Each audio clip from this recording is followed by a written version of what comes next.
Hi, everyone. Welcome to PageStarter. I am Lisa Furland, and today I am joined by Cedar McCloud, who is a queer disabled artist and author living in Southern California, who believes storytelling is a beautiful tool for healing from trauma. And I agree.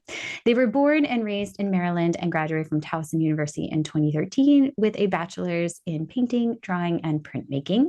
Cedar started reading tarot and oracle cards in 2003 and has been a writer and artist all their life. They're a white, artistic, agender, asexual, and gray aromantic. In their free time, they enjoy reading, crafts, hiking, cozy video games, cooking, and fashion. Welcome, Cedar. So happy to have you here. Hello, it's so nice to be here with you. Well, great. Well, thanks so much for joining. I really wanted to talk to you because you have had 7 successful Kickstarter campaigns and really ranging from $2,500, which is amazing anyway, but all the way up to $44,000, which is a huge range. So clearly, this is a strategy that is working for you, and you have been building your audience for years. So, can you tell me a little bit about how you have made Kickstarter work for you, and sort of, what are the limitations that you're working in? I mentioned them in your bio, but can you explain a little in terms of how you do make Kickstarter work for you? Because Kickstarter can be very stressful. So, I would imagine you're coming at it from a very different perspective than some other authors are. Yeah, definitely. I started using Kickstarter over 10 years ago now to publish physical volumes of the webcomic I used to draw. I have continued to use it to publish my tarot and oracle decks, and then most recently, my newest novel, which also goes with one of the oracle decks. And you're right, Kickstarter is a big, big task. It's a big responsibility. There's so much involved. And I have mostly learned by trial and error what works for me, what doesn't, what's a little too much, what's just right. And I feel like after 10 years, I'm really just starting to get to that point of understanding how to use it for myself. That's so incredible. um, 10 years of trial and error. So, what are some things that you have found work the best for you personally? Definitely putting limitations on what I offer, actually, especially after you mentioned my largest funded Kickstarter made $44,000. It was a third print run of my most popular tarot deck, the Numinous Tarot, and it had, by the time I was sending out orders, and I had even more backers on BackerKit from pre-orders to send out. I had to send like 600 packages, and it's just me doing this, just me, no Oh my help goodness. really. And it was in the middle of the pandemic. So, and what happened after that is I got really burned out. I couldn't work for like 5 months after that. Like I Wow. could just nothing, just laying around on the couch, couldn't cook, couldn't clean, nothing. Luckily I have a partner who helps take care of me. Luckily I still had orders coming in into my shop without really doing much. So I was still making money, but it really burned me out just doing that much. And so something that I've learned to do is to limit what it is that I offer in my Kickstarters as far as rewards. In the past, I've offered all sorts of extra goodies aside from the main product. So aside from, a deck or a book, you do prints or stickers or different editions of things, signed things. And then, sometimes it'd be like, well, I have 5 different prints for you to choose from. Yeah. And the more things that you add, the more work it is.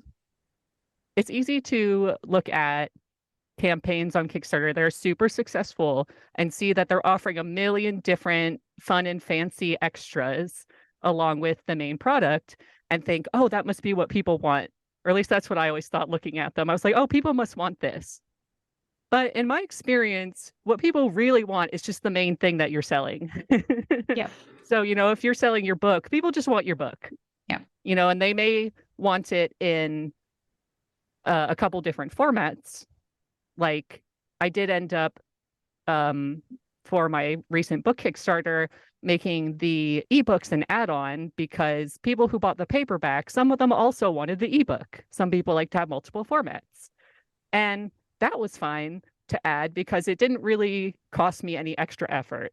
It's already made, it's already there. I just have to, set up the little add-on and then it'll be distributed to them. But then would have some people ask questions like, "Oh, I see you are offering a signed hardcover with hand-painted edges, and I paint the edges." And they're like, "Can I get it without the painted edges?"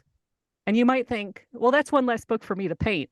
But when you keep adding options, it's just more and more things to pay attention to, more ways you might mess up and send someone the wrong thing. And as someone who has limited energy and a low stress tolerance, that doesn't mix very well. Yeah. I totally. I mean, the more combinations you give people or exceptions to the rule, yes, now you have to track that person's order outside your system, outside the checklist, outside the list, and all these things can add up.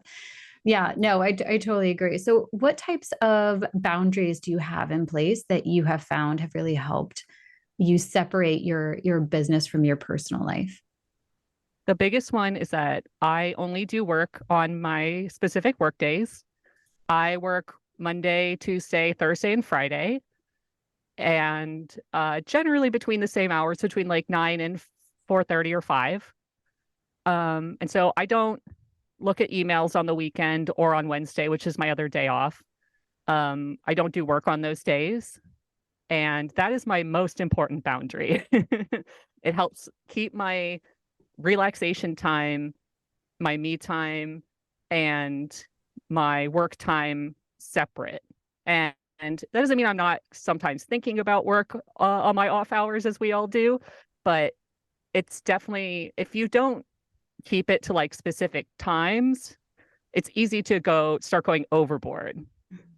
Yeah, I think I'm in the same boat. I have days when I do certain things, but I have found that I often bleed into the weekends, or I will often take a meeting on a Sunday if they can't meet during the week, because it's like, oh, you want to accommodate people, you want to meet them where they are.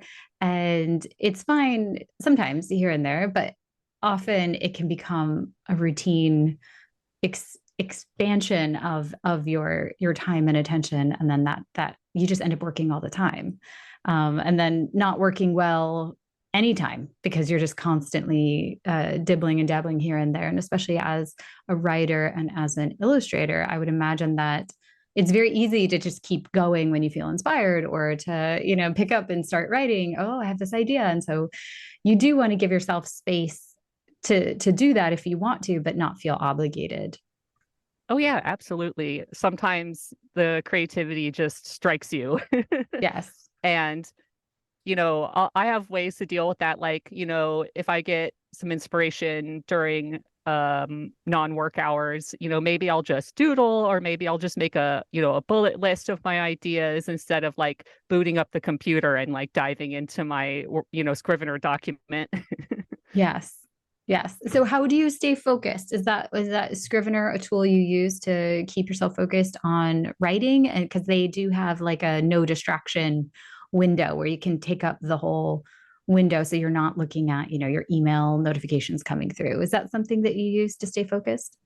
I do, yeah. I use the full screen on Scrivener, and along with the tomato timer website. So you can just set a timer for however long you want, and it'll beep when you're done. They also have, a short break timer and a long break timer. So what I do when I'm writing is, generally speaking, on a first draft, is I will set a timer for 20 minutes, and I'll, pull up the full screen on Scrivener, and I'll just write for that entire 20 minutes with no distractions, nothing, just sprinting, getting my thoughts down. If I come across something like, oh, here's the name of a city or a side character I haven't named yet, I'll just put like brackets city, brackets name, and fill it in later. And that really helps me with keeping from getting too distracted from things. And then I'll use the break timers to take a smaller break. I'll do another 20-minute sprint, maybe another short break, another sprint, and then I'll take longer breaks, or I'll have lunch or go for a walk or something. And I've found that it's really productive. Yeah, it sounds really productive. Sounds like you're able to stay focused and stay on task. And by delegating the timekeeping to, be like, okay, my tools, my app is keeping track of that. All I need to do is just write and focus on that. That just alleviates that part of your brain from keeping track of that. That sounds good. So what advice would you give authors who are neurodivergent themselves, or maybe have similar needs as you do, in terms of staying not just staying productive and focused, but in terms of how they approach their own writing and publishing and marketing tasks? I would let yourself go at your own pace.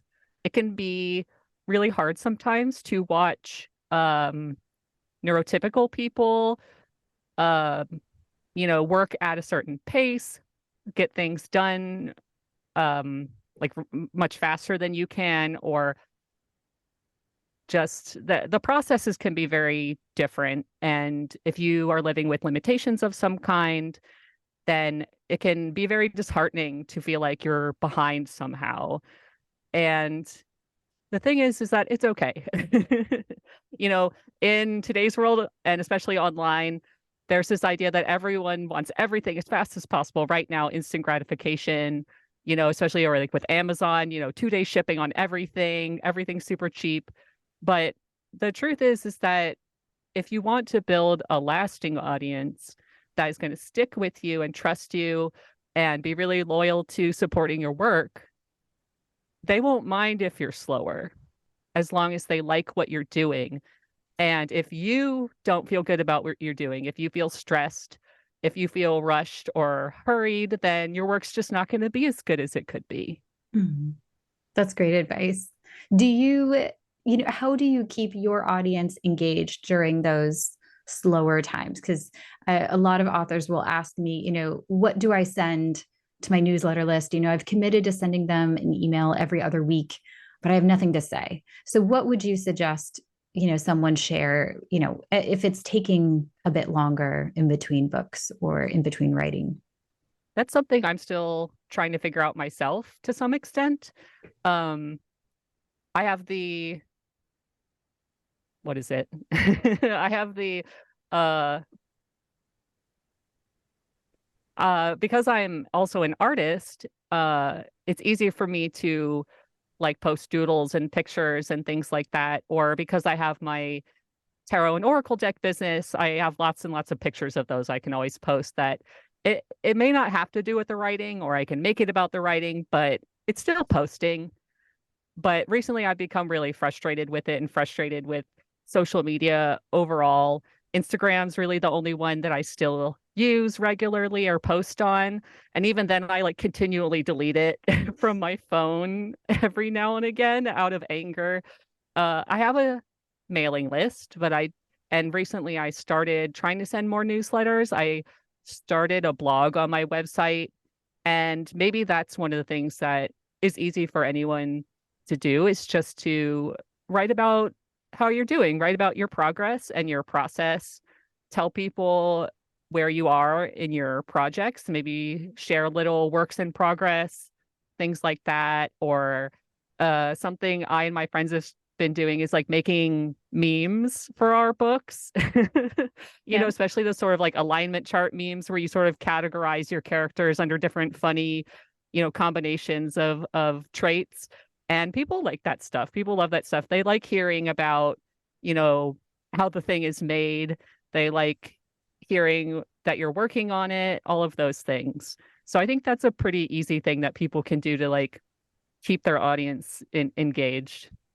Yeah, I totally agree. And I think also, don't assume that your audience isn't interested in what you're doing. I think a lot of authors are like, oh, no one's interested that I'm working on the fourth draft of this chapter, or whatever it is that you're in the middle of that seems really boring and mundane to you, could be really interesting to them. And so it's like you're almost, by editing what you think people are interested in, you're not even getting that feedback if they're interested or not. I saw one author talking about her book on TikTok, and I was like, what, like, this is just like, all these other books, but she had never read them. She had never read the other books in this genre. And so people were commenting saying, hey, you should read this book. And so it ended up being a really rich source of book recommendations from the people. So it's like, but just share what you're working on, and you might get really good feedback or interesting direction from your readers and people who are interested in what you're doing or have insights and can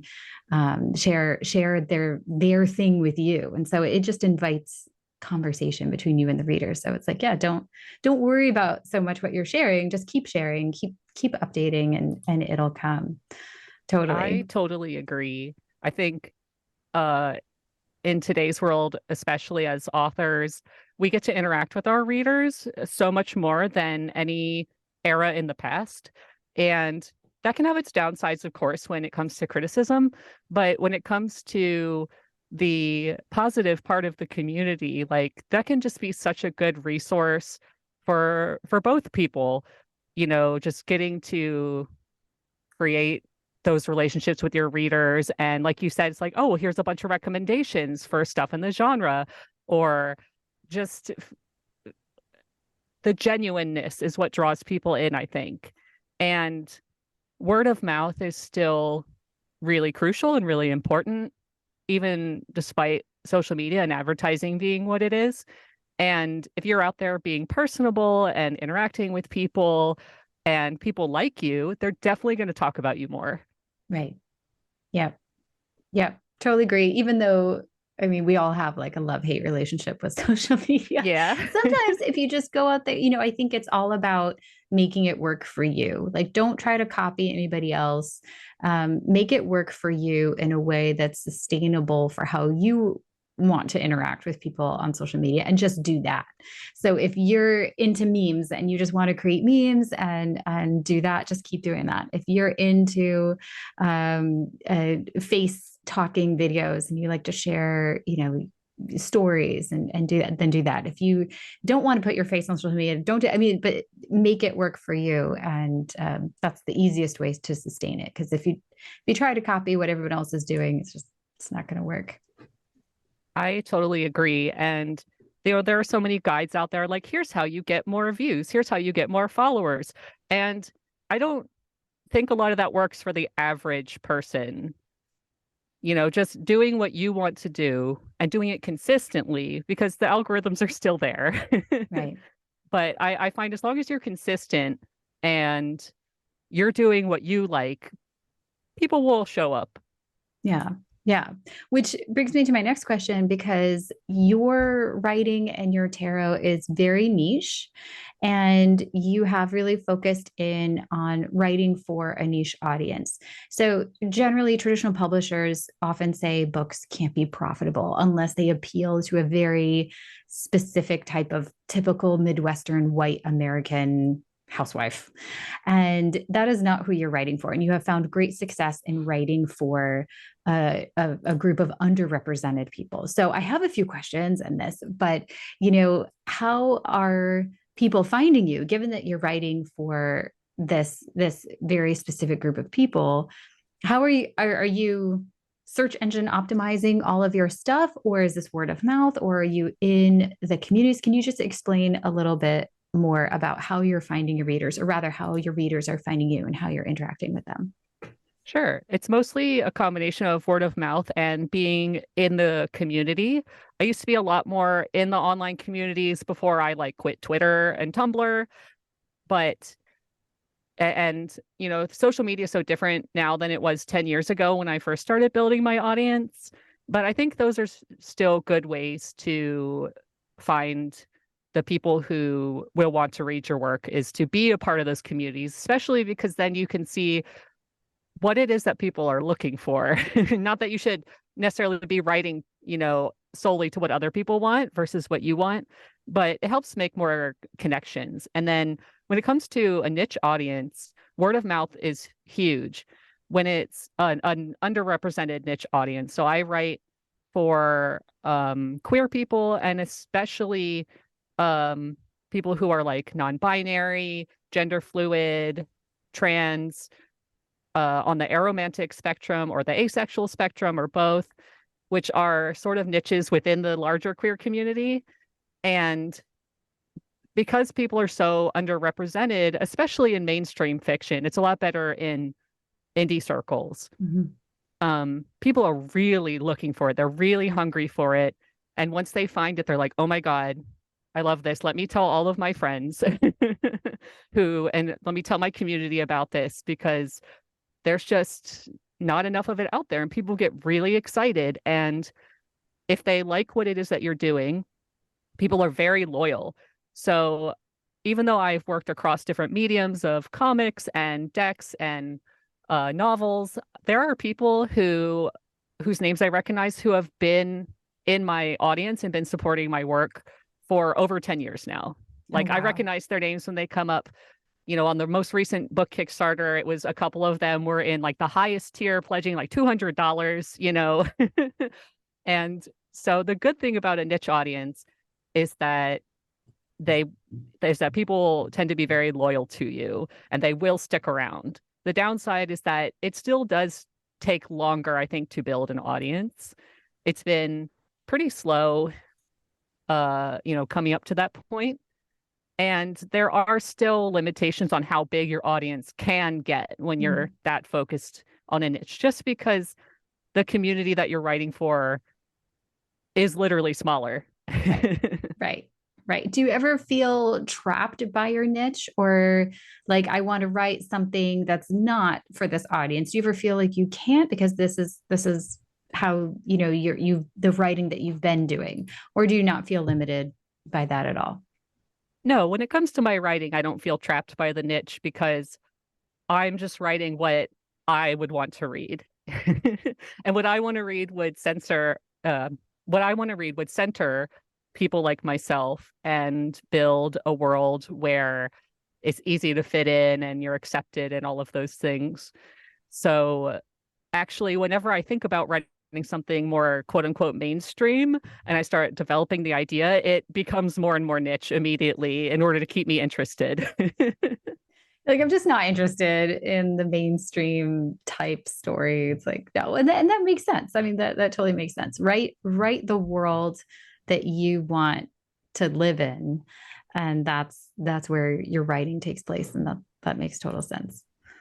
Great. So in terms of, writing outside what would be a quote unquote popular niche, how did you, I guess, get the confidence to do this? Because this is definitely not something, it takes a lot of confidence to go outside what is considered quote unquote acceptable or the norm, and say like, no, I'm going to put myself out there and do it in a way, especially, it's not easy being online and being in an underrepresented community and saying, this is who I am. And this is, and being proud and continuing to put yourself out there in these ways, given, the social, cultural, political climate that's happening. So how do you get the energy and the self-confidence to do this time and time again? A lot of that confidence comes from being a part of communities. Definitely seeing other people being proud and living their lives and talking about the things that matter to us and discussing the problems that we face in society and ways to solve them, or, alternatives to a kinder world. That really keeps me going when I start getting, down about all the negative stuff that's out there, or questioning myself and my identities or how other people might perceive them. That shared group identity is really powerful for sure. And in addition to that, there is just a part of me that is like, well, I'm just going to do whatever I want, because if I don't, then I'll be really miserable. It's really difficult to constantly hide who you are and like play a role that isn't who you really are. It's exhausting, it's depressing, and there have come points in my life where I was exploring those different parts of my identity, such as like one of the earliest ones, like being trans, being non-binary, where it was sort of like, if I don't find the confidence to live as who I am and be public about who I am and celebrate that in my work, then I don't know if this life is, worth living. And so it becomes just a matter of survival, really. Yeah. Yeah, absolutely. And I feel everyone should be able to live the life of who they are and just exist however you are and not have to hide. And there's zero reason to hide who you are. No one else has to hide who they are. Like, why should anybody else? So no, I think it's so important for the representation in literature and for people to see public figures just living life out loud. That's more important than anything else. So kudos to you for doing that and for doing this, for over a decade. That's very good. Very good. Yeah, one of the things that definitely keeps me going too is sometimes I get very, very lovely messages and emails from readers who thank me for, writing what I have written, and that they're able to see themselves in the characters, or even in my illustrations in my tarot decks as well, to be able to use a spiritual tool where they can see themselves in the imagery. And it's really important to people. I think it's sort of started to be treated as cliche to talk about the power of storytelling and the power of representation, but it really is important to the way we build our sort of collective imagination of the world and our place in it and what's possible most of all. Yeah.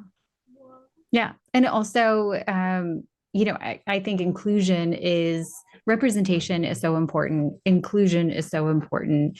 And also, I normally work with children's book authors in the children's book realm on diversity and inclusive topics and building empathy and building, an understanding that, not everyone will look like you and not everyone will have the same beliefs as you. And that's okay. We can all coexist together and work together for the common good, really. So I think it's so important. Oh yeah, there's so many ways that stories can give you another perspective and give you someone else's experiences. I've definitely read a lot of things where, it just gives you that different perspective. It gives you a new appreciation for things and for other people. It can be really powerful that way.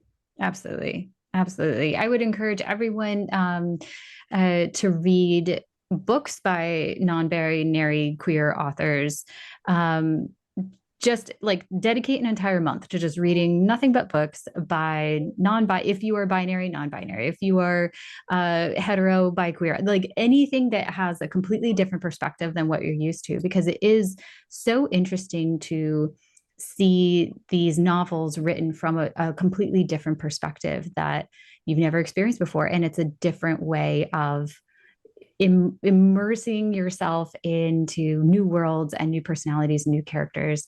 And it's very interesting. And I find you may discover a brand new author you would never have read before in the past. So it's always good.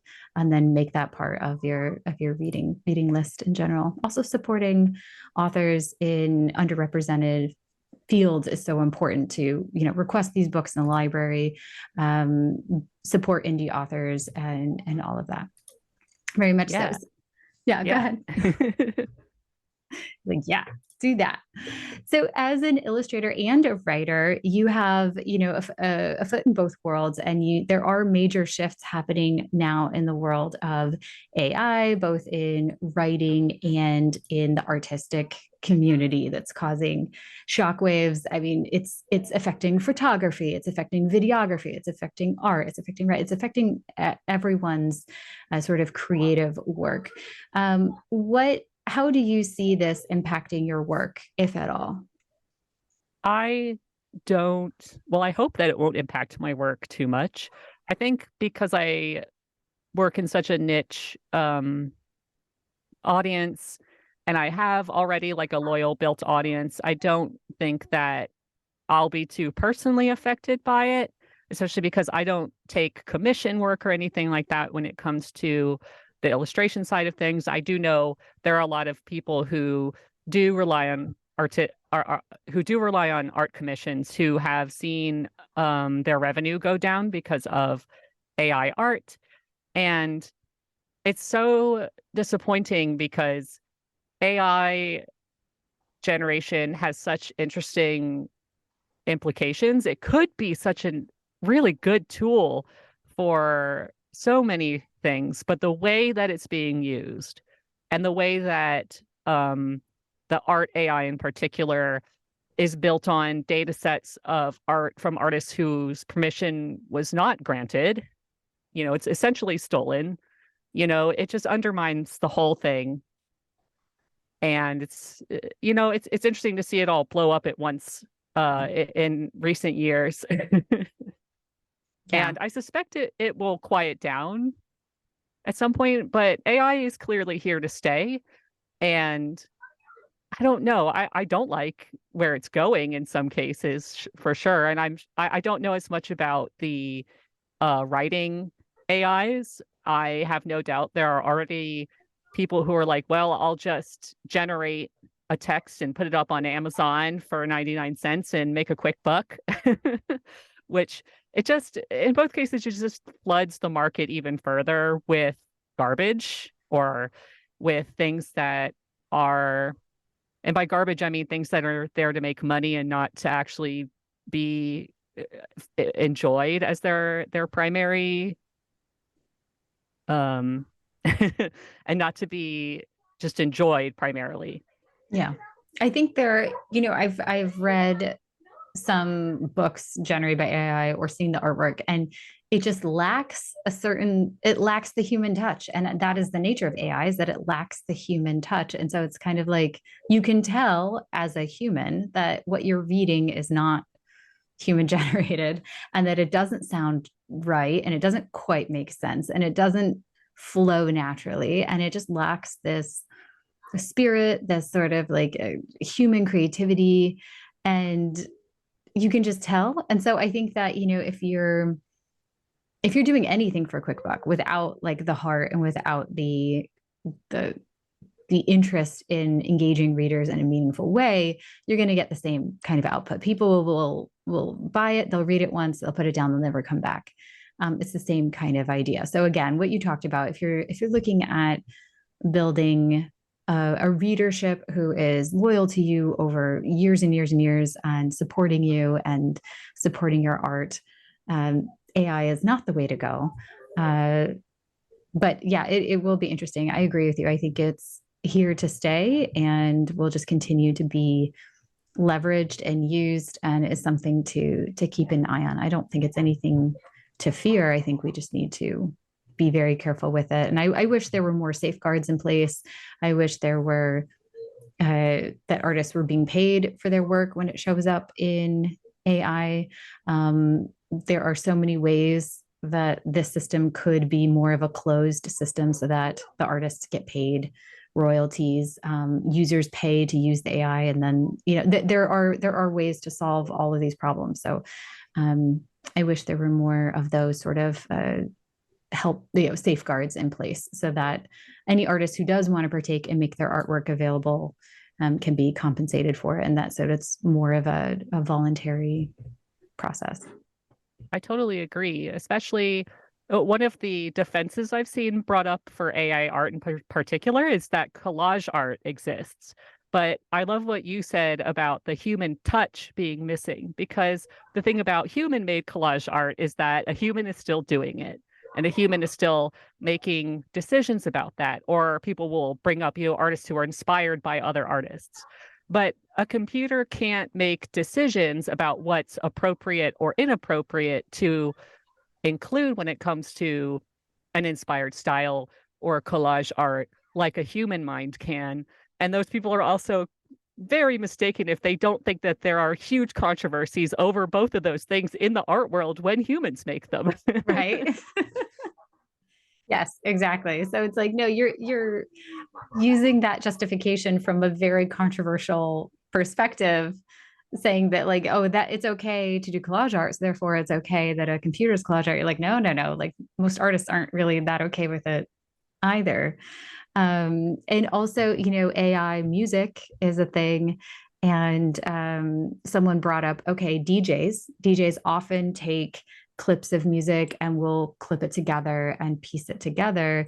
But even DJs are limited by what they can do, and they have to pay royalties to artists that they're putting in their music. And so there isn't, the AI as it is currently does go beyond what has been done in the past or what has been seen as acceptable use or fair use of other people's artwork. So very interesting topic on copyright infringement, fair use, all of that realm of how we use other people's art.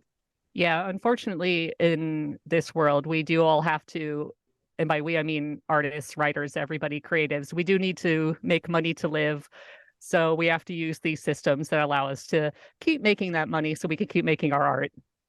I will say, my husband brought back a point. He was like, all the people who think AI is going to replace their job, he's like, when have we ever stopped working?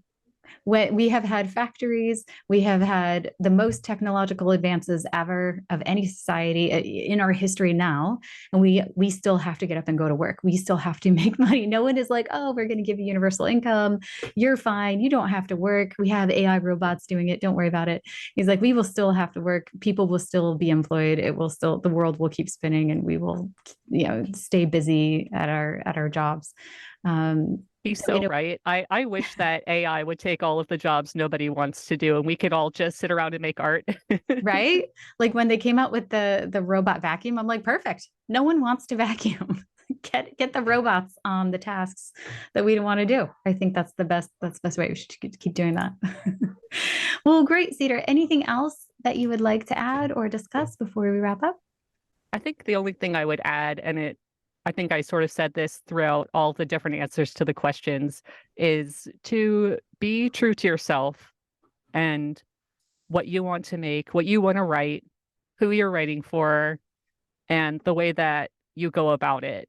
We have so many outside pressures, whether it's the pressure of making money, whether it's the pressure of certain visual types of success, whether it's the people around us who we think are more successful than us. But following all of that for your main motivation is just exhausting.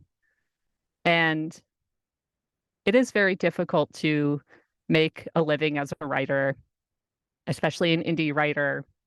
So if you're going to be poor, and maybe you won't be, but if you're, it can be a struggle while you're building your audience. I've had times in my life where I ate out of food banks, and right now my sales are down. Everyone who I know who has a small business or writes, their sales are down right now. It's just the economy. I'm very lucky that I have a partner who supports me financially, and not everybody has that privilege. So it can be tough sometimes. It's really true. So if it's going to be tough, you might as well do what makes you happy. Love that. Love that. And everyone listening, go buy Cedar's work, either tarot deck or their book, or go check out their website and discover their writing. Subscribe to the newsletter because they're going to start sending more newsletters on what they're working on and blogging. So definitely follow along. Thank you so much, Cedar, for joining me on PageStarter. It was wonderful chatting with you today. Thank you. Thank you so much for having me.